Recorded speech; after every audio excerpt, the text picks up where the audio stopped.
എനിക്കിനി CBI കളിക്കാനൊന്നും വയ്യ. വേണമെങ്കിൽ മായച്ചു ഒറ്റയ്ക്ക് അങ്ങ് കണ്ടുപിടിച്ചോ. കണ്ടുപിടിക്കും.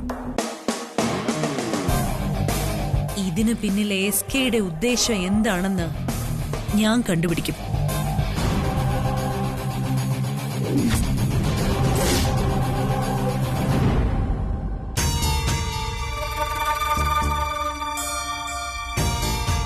കേരളത്തിൽ പരക്ക മഴ.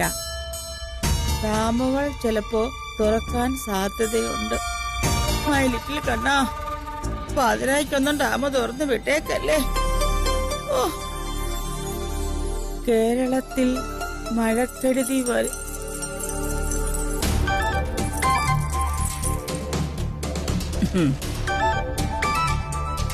എന്താ രണ്ടുപേരും കൂടെ? ഞങ്ങള് റെസ്റ്റോറന്റിലേക്കൊന്ന് പോവാമേ. Very good. നിങ്ങൾ അവിടെ പോയി ജ്യോതിയെ ഹെൽപ്പ് ചെയ്യണം. ജ്യോതിയെ ഹെൽപ്പ് ചെയ്യാനോ? പിന്നല്ലാതെ. അമ്മേ, ഇതുവരെ ഞങ്ങളെ ഓരോ കാര്യങ്ങളും ഏൽപ്പിച്ചിരുന്നത് DK അല്ലേ? ഞങ്ങള് DKയോട് ചോദിച്ചിട്ട് വേണ്ടതുപോലെ ചെയ്തോളാം. നോ, DKക്കല്ല ഇപ്പൊ റെസ്റ്റോറന്റ് ചുമതല. ജ്യോതിക്ക. അവളെ ഇത് ഏൽപ്പിച്ചതേ ഈ ഞാനാ. മനസ്സിലായോ?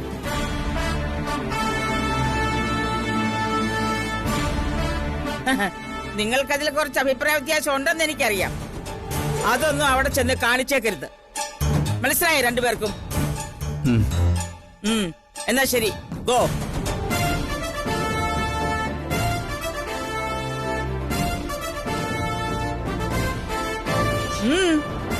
എന്താ പോകുന്നില്ലേ? അമ്മേ, ഞാനൊരു അധികാര തർക്കത്തിന് വേണ്ടി പറയുന്നതല്ല. ഇതുവരെ അവിടെയുള്ള ജോലിക്കാർക്ക് മുമ്പില് DK കഴിഞ്ഞ പിന്നെ ഞങ്ങൾക്കായിരുന്നു സ്ഥാനം. അതിനിപ്പോ എന്താ പറ്റിയത്? ജ്യോതിയുടെ കീഴിൽ ജോലി ചെയ്യേണ്ടി വന്ന മറ്റു ജോലിക്കാരുടെ മുമ്പില് ഞങ്ങൾക്ക് ഒരു വിലയുണ്ടാവില്ല. ഓഹോ, ഇറ്റ് ഈസ് ട്രൂത്ത്. നിങ്ങൾക്ക് അങ്ങനെ തോന്നി തുടങ്ങിയോ? ഉണ്ട്. DKക്ക് ഞങ്ങളോട് എന്തും പറയാനുള്ള അധികാരമുണ്ട്, അവകാശമുണ്ട്. അമ്മേ, അതുപോലെ അല്ലല്ലോ ജ്യോതി. ജ്യോതിയുടെ മുന്നിൽ പോയി ഓരോരോ കാര്യങ്ങൾക്കും അനുവാദം ചോദിക്കാന്ന് പറഞ്ഞാൽ അത് ഞങ്ങൾക്ക് നാണക്കേടാണമ്മേ. ഓഹോ, അത് ശരി. അത് ഞാൻ ഓർത്തില്ല മക്കളെ. എന്നാ പിന്നെ നമുക്കൊരു കാര്യം ചെയ്യാം. ഇനി മുതൽ നിങ്ങൾ രണ്ടുപേരും ഇനി റെസ്റ്റോറന്റിൽ പോകണ്ട. റെസ്റ്റോറന്റിലേക്ക് പോണ്ടേ? വേണ്ട. റെസ്റ്റോറന്റിൽ പോവാതെ ഞങ്ങൾ പിന്നെ എന്ത് ചെയ്യണമെന്ന് അമ്മ പറയുന്നത്? എന്തും ചെയ്യാം. ക്രിക്കറ്റ് കളിക്കാൻ പോകാം, ഫുട്ബോൾ കളിക്കാം, വേണമെങ്കിൽ നിങ്ങൾക്ക് സിനിമയും കണ്ട് ഇവിടെ ഇരിക്കാം. ആഹാരം കഴിച്ച് സുഖമായിട്ട് കിടന്നുറങ്ങുകയും ചെയ്യാം. നിങ്ങൾക്ക് ഇഷ്ടമുള്ളതൊക്കെ ചെയ്യാം. അമ്മ എന്തിനാ ഞങ്ങളെങ്ങനെ പരിഹസിക്കുന്നത്? ഞാൻ പിന്നെ എന്ത് ചെയ്യണം? ഓരോരുത്തരുടെ നിലയും വിലയും തീരുമാനിക്കുന്നതേ അവരുടെ പെരുമാറ്റത്തിലാണ്. ജ്യോതിയോട് നിങ്ങൾ മര്യാദയ്ക്ക് പെരുമാറിയാൽ അവളും നിങ്ങളോട് മര്യാദയ്ക്ക് പെരുമാറും. നിങ്ങൾക്ക് അവിടെ മുന്നിൽ ചെന്ന് ഓരോന്നിനും അനുവാദം ചോദിക്കുന്നതിന് ബുദ്ധിമുട്ടാണെന്ന് എനിക്കറിയാം. പക്ഷേ ഞാൻ അവളെ റെസ്റ്റോറന്റ് ചുമതല ഏൽപ്പിച്ചത് അവള് പറയുന്നത് കേട്ട് ജോലി ചെയ്യാമെങ്കിൽ മാത്രം നിങ്ങൾ അങ്ങോട്ട് പോയാൽ മതി. You understand? എടാ മക്കളെ, ഞാൻ അങ്ങനെ ചെയ്തെങ്കിൽ എന്റെ മനസ്സിലൊരു ലക്ഷ്യമുണ്ടായിട്ടാ. സുപ്രിയയുടെ സ്ഥാനത്ത് ഇനി ഈ വീട്ടിലുള്ളതേ അവളാ. അവളെ നിങ്ങൾ അംഗീകരിക്കണമെന്ന് എനിക്ക് നിർബന്ധമുണ്ട്.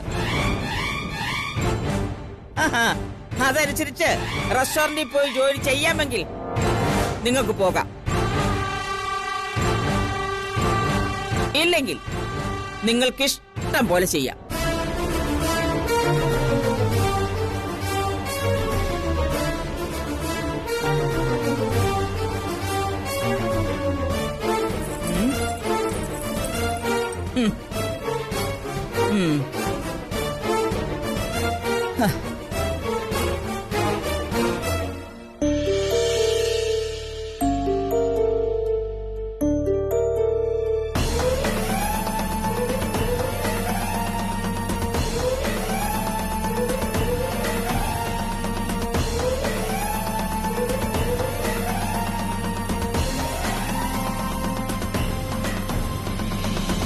അന്ന് ഞാൻ നിങ്ങളോട് പറഞ്ഞതല്ലേ ഇങ്ങോട്ട് വരരുതെന്ന്. അത് പിന്നെ മോളെ, ഒന്നും പറയണ്ട. ഡിക്കയോട് ഞാൻ കാര്യങ്ങളൊക്കെ പറഞ്ഞിട്ടുണ്ട്. ഡിക്ക് വേണ്ടത് ചെയ്തോളൂ. ഞാൻ വിളിച്ചിട്ട് അവര് വന്നത്.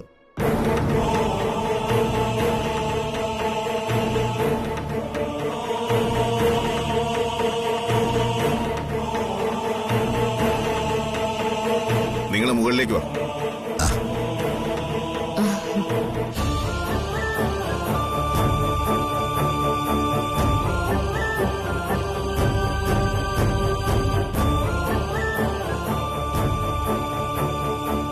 വാ.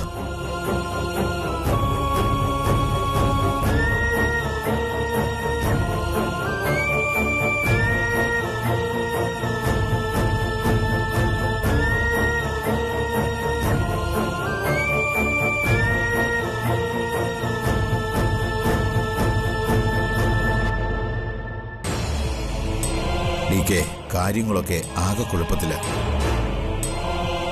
മോനിന്ന് രാവിലെ പ്രിയെ വിളിച്ചിരുന്നു. അനുകൂലമായൊരു മറുപടിയല്ല ആ കുട്ടിയുടെ ഭാഗത്തുനിന്നുണ്ടായിരുന്നു. ഞങ്ങൾ ആകെ സങ്കടത്തിലാണ്. ജ്യോതിമോള് ഞങ്ങളോട് ഉറപ്പ് പറഞ്ഞതുകൊണ്ടാണ് ഞങ്ങൾ ഡികെയോട് പറയാതിരുന്നത്. കാര്യങ്ങൾ തീരുമാനിച്ചതും വാക്ക് നൽകിയതും നമ്മൾ തമ്മിലാണ്. അതിലൊരു പ്രശ്നമുണ്ടായപ്പോ നിങ്ങൾ ആദ്യം സംസാരിക്കേണ്ടിയിരുന്നത് എന്നോടാ. ജ്യോതി എന്റെ ഭാര്യ, പ്രിയയുടെ ചേച്ചിയാ. പക്ഷേ ഈ കല്യാണം തീരുമാനിച്ചത് ഞാനല്ലേ. അതറിയാഞ്ഞിട്ടല്ല ഡികെ. വയ്യാതിരിക്കുന്ന ഈ അവസ്ഥയിൽ ഡികെ കൂടുതൽ ടെൻഷൻ അടുപ്പിക്കണ്ടെന്ന് ജ്യോതിമോൾ പറഞ്ഞപ്പോ ഞാനത് കേട്ടെന്നേയുള്ളൂ. ജ്യോതിമോള് തന്നെ ഡികെയോട് കാര്യങ്ങളെല്ലാം പറഞ്ഞോളാമെന്നും പറഞ്ഞു. പോയ ബുദ്ധി ആന പിടിച്ചാലും കിട്ടില്ലെന്നല്ലേ പ്രമാണം. ഇനി അതിനെക്കുറിച്ചൊന്നും പറഞ്ഞിട്ട് കാര്യമില്ല. മുന്നോട്ടുള്ള കാര്യങ്ങൾ തീരുമാനിക്കാം. നിങ്ങൾ ധൈര്യമായിട്ട് വിവാഹത്തിന്റെ കാര്യങ്ങൾ മുന്നോട്ട് നീക്കിക്കോളൂ. നിശ്ചയിച്ച സമയത്ത് പ്രിയയുടെയും രാജീവിന്റെയും വിവാഹം നടന്നിരിക്കും. പ്രിയയോട് ഞാൻ തന്നെ നേരിട്ട് പോയി കണ്ട് സംസാരിച്ചോളാം.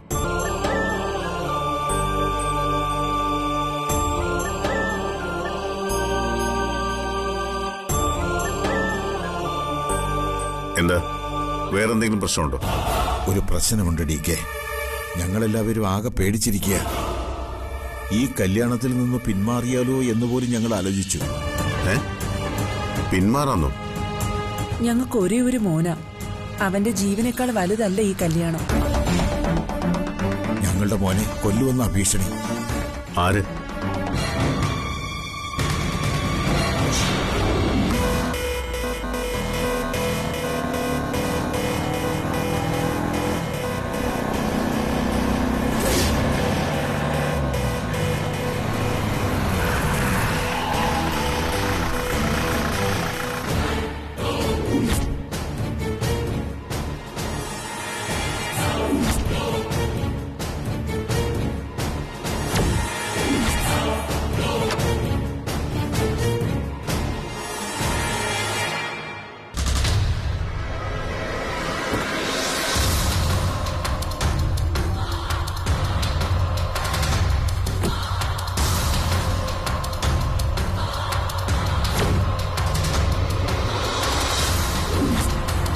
എങ്ങോട്ടാ ഇത്ര ധൃതിയില്ലേ?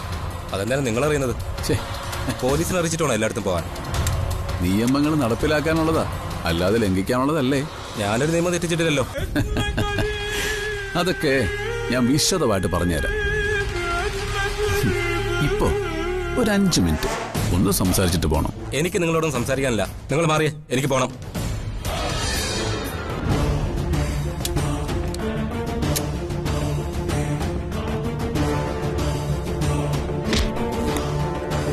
പോലീസുകാരോട് കളിക്കാൻ നിൽക്കല്ലേ രാജീവേ. നീ ഇറങ്ങുന്നോ അതോ ഞാൻ പിടിച്ചിറങ്ങണോ?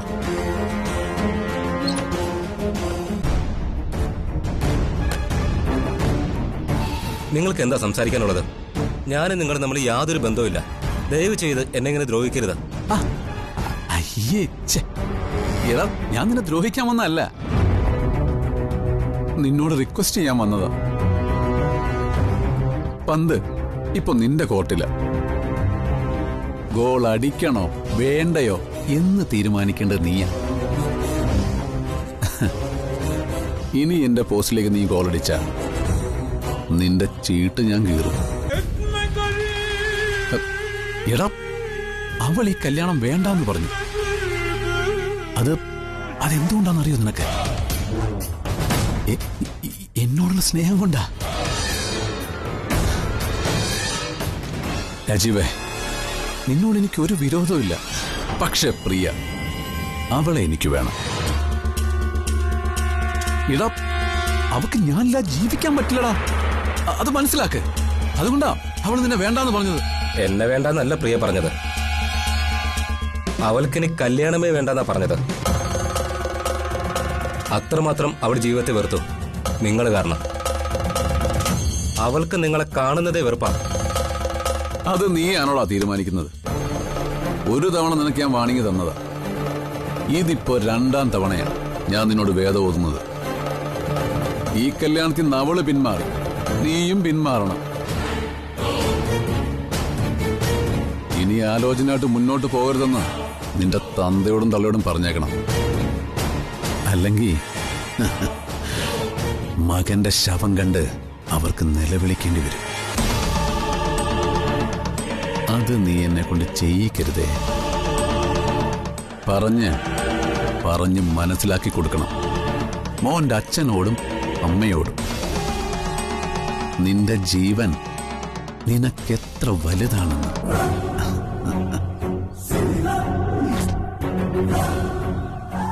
ഇത് മോന്റെ ജീവന്റെ താക്കോല. കളയരുത്, സൂക്ഷിക്കണം എപ്പോഴും.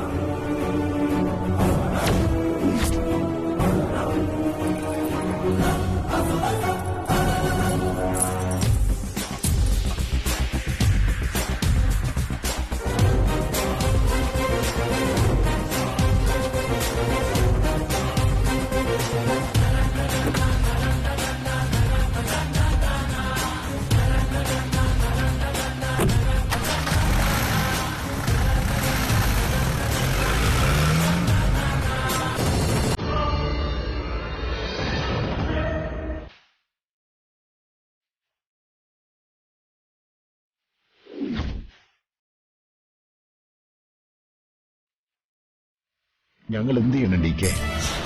അവന്റെ ജീവൻ വെച്ച് കളിക്കാൻ ഞങ്ങൾക്ക് പറ്റില്ല. അവനെന്തെങ്കിലും സംഭവിച്ച പിന്നെ ഞങ്ങൾ ജീവിച്ചിരുന്നിട്ട് എന്താ കാര്യം? അവൻ എന്തും ചെയ്യാൻ മടിക്കാത്തവനാ. അവനൊന്നും ചെയ്യില്ല. ഒരു ഭീരുവിന്റെ ഭീഷണി മാത്രമാണ് അവന്റേത്. എങ്കിലും മകന്റെ ജീവനെ ഓർത്തുള്ള നിങ്ങളുടെ ഭയം ഞാൻ മനസ്സിലാക്കുന്നു. എന്നെ വിശ്വാസമുണ്ടെങ്കിൽ നമുക്ക് ഈ കല്യാണവുമായി മുന്നോട്ട് പോവാം. ഇല്ലെങ്കിൽ നമുക്ക് ഈ കല്യാണം ഇവിടെ നിർത്തിവെക്കാം.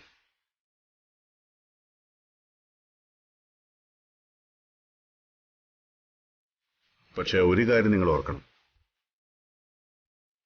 ജീവിതത്തിൽ ധൈര്യം കാണിക്കേണ്ടടുത്ത് കാണിച്ചില്ലെങ്കിൽ തോൽവിയായിരിക്കും ഫലം. നിങ്ങളെന്തായാലും ആലോചിച്ചൊരു തീരുമാനം പറ. ഒരു കാര്യം ഞാൻ നിങ്ങൾക്ക് ഉറപ്പു തരാം, ഈ കല്യാണം നടക്കുന്നതുകൊണ്ട് അവന്റെ ജീവനോ ജീവിതത്തിനോ ഒരു കുഴപ്പവും സംഭവിക്കില്ല. അവനെ ഞാൻ സംരക്ഷിക്കും. ഇതെന്റെ വാക്കാ. മതി, എനിക്ക് ഈ ഉറപ്പ് മതി. തീരുമാനിച്ച മുഹൂർത്തത്തിൽ തന്നെ നമുക്ക് വിവാഹം നടത്താം.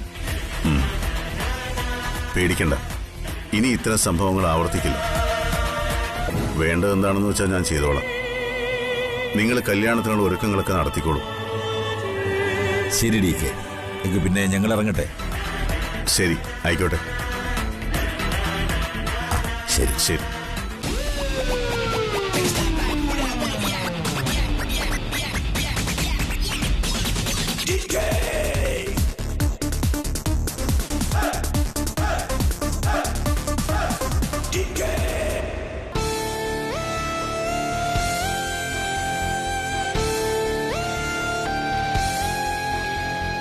അപ്പോ പോകാൻ തന്നെ തീരുമാനിച്ചോ? പോകുന്നതൊക്കെ കൊള്ളാം. അവിടെ ചെന്ന് ആ ജ്യോതിയുടെ കാല് പിടിക്കാനൊന്നും നിന്നേക്കരുത്. ഞങ്ങളെന്തിനാ ജ്യോതിയുടെ കാല് പിടിക്കുന്നത്? അവളുടെ തീരുമാനത്തിനനുസരിച്ച് നിങ്ങളെ നിർത്താൻ അവള് ശ്രമിക്കും. അതിന് ഞങ്ങൾ നിന്നു കൊടുത്തിട്ട് വേണ്ടേ? അല്ലെങ്കിൽ ബാംഗ്ലൂരിലേക്ക് തന്നെ തിരിച്ചു പോകുന്നതാ നല്ലത്. തൽക്കാലം ഇവിടെ തന്നെ നിൽക്കാനാ ഞങ്ങളുടെ തീരുമാനം. എത്ര കാലമായി DKക്ക് വേണ്ടി ഞങ്ങൾ ഈ റെസ്റ്റോറന്റിൽ ജോലി ചെയ്യാൻ തുടങ്ങിയിട്ട്. ഞങ്ങളുടെ അധ്വാനത്തെ വില കുറച്ച് കാണാനൊന്നും ആർക്കും സാധിക്കില്ല. ഞങ്ങളും അമരാവതിയിലെ കൊച്ചുമക്കള് തന്നെ. അതിന് സർട്ടിഫിക്കറ്റ് കാണിച്ച് തെളിയിക്കേണ്ടി വരുമെന്തോ? സർട്ടിഫിക്കറ്റ് നോക്കാൻ അവളാരാ? സ്കൂളിലെ ഹെഡ് മാസ്റ്ററോ? നിങ്ങളോട് പോരിന് വന്നാ അത് വക വെച്ച് കൊടുക്കേണ്ട ഒരു കാര്യമില്ല. എന്തായാലും ഞങ്ങളൊന്ന് അങ്ങോട്ട് ചെല്ലട്ടെ. അവളുടെ ആറ്റിറ്റ്യൂഡ് എന്താണെന്ന് നോക്കാം. എല്ലാ കാര്യത്തിനും അവളെ ഇറിറ്റേറ്റ് ചെയ്തുകൊണ്ടിരിക്കണം. സമാധാനമായിട്ട് ഒരു കാര്യവും ചെയ്യാൻ അവളെ കൊണ്ട് സാധിക്കരുത്. ഓരോ നിമിഷവും അവളുടെ മനസ്സ് പുകയണം. ഒടുവിൽ റെസ്റ്റോറന്റിൽ നിന്ന് അവൾ ഓടി രക്ഷപ്പെടണം. ഞങ്ങളുടെ തീരുമാനവും അതുതന്നെയാ. ഇനി അവളെ റെസ്റ്റോറന്റിൽ നിന്ന് ഓടിച്ചിട്ടല്ലാതെ ഞങ്ങൾക്ക് വിശ്രമമില്ല.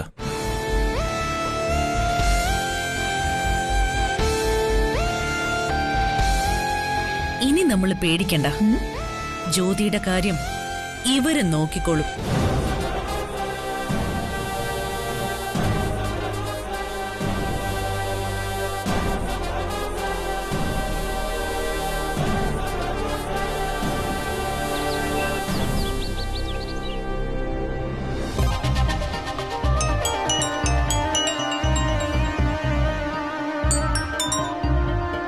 ഹലോ, നീ തിരക്കിലാണോ? എന്താ കാര്യം? നമുക്ക് ഒരു സ്ഥലം വരെ പോകണം.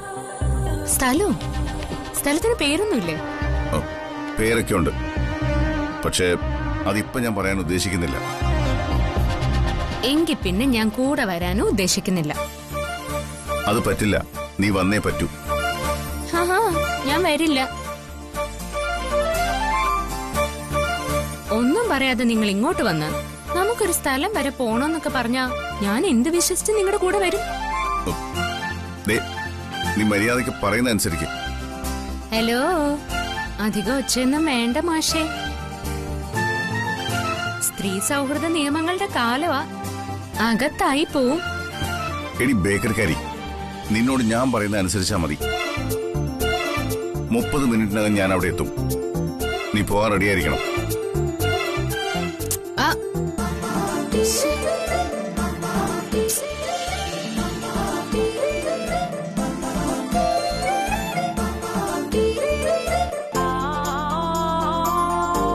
എവിടെ പോവാനായിരിക്കും?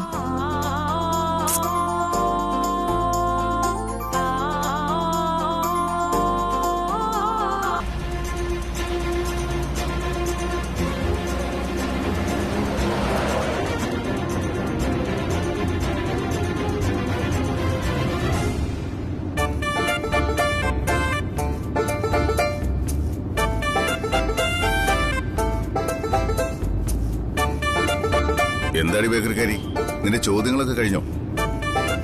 ചോദ്യം ചോദിക്കുന്നതാണ് ഒരു നല്ല മനുഷ്യന്റെ ഏറ്റവും നല്ല പെരുമാറ്റവും ബുദ്ധിയും. എന്റെ പെരുമാറ്റത്തിന് നന്മ അളന്നു വെക്കാൻ ഞാൻ ആരെയും ചുമതലപ്പെടുത്തിയിട്ടില്ല. ഓ, ആയിക്കോട്ടെ. നമ്മളിത് എങ്ങോട്ടാ പോകുന്നേ? നിന്നെ ആക്രിക്കടയിൽ കൊണ്ട് കൊടുക്കാൻ. എന്നാ പിന്നെ നിങ്ങളെ കൊടുക്കുന്നേ നല്ലത്. കുറച്ച് തൂക്കം കൂടുതൽ കിട്ടുമല്ലോ. ഒന്ന് വായടച്ച് മിണ്ടായിരിക്കടി ബേക്കറിക്കാരി.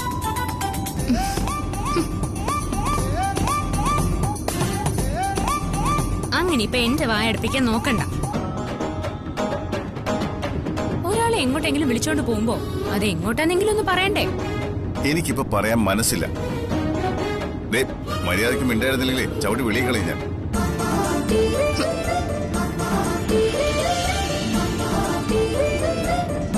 എങ്ങോട്ടായിരിക്കും ഇയാൾ എന്നെ കൊണ്ടുപോകുന്നത്?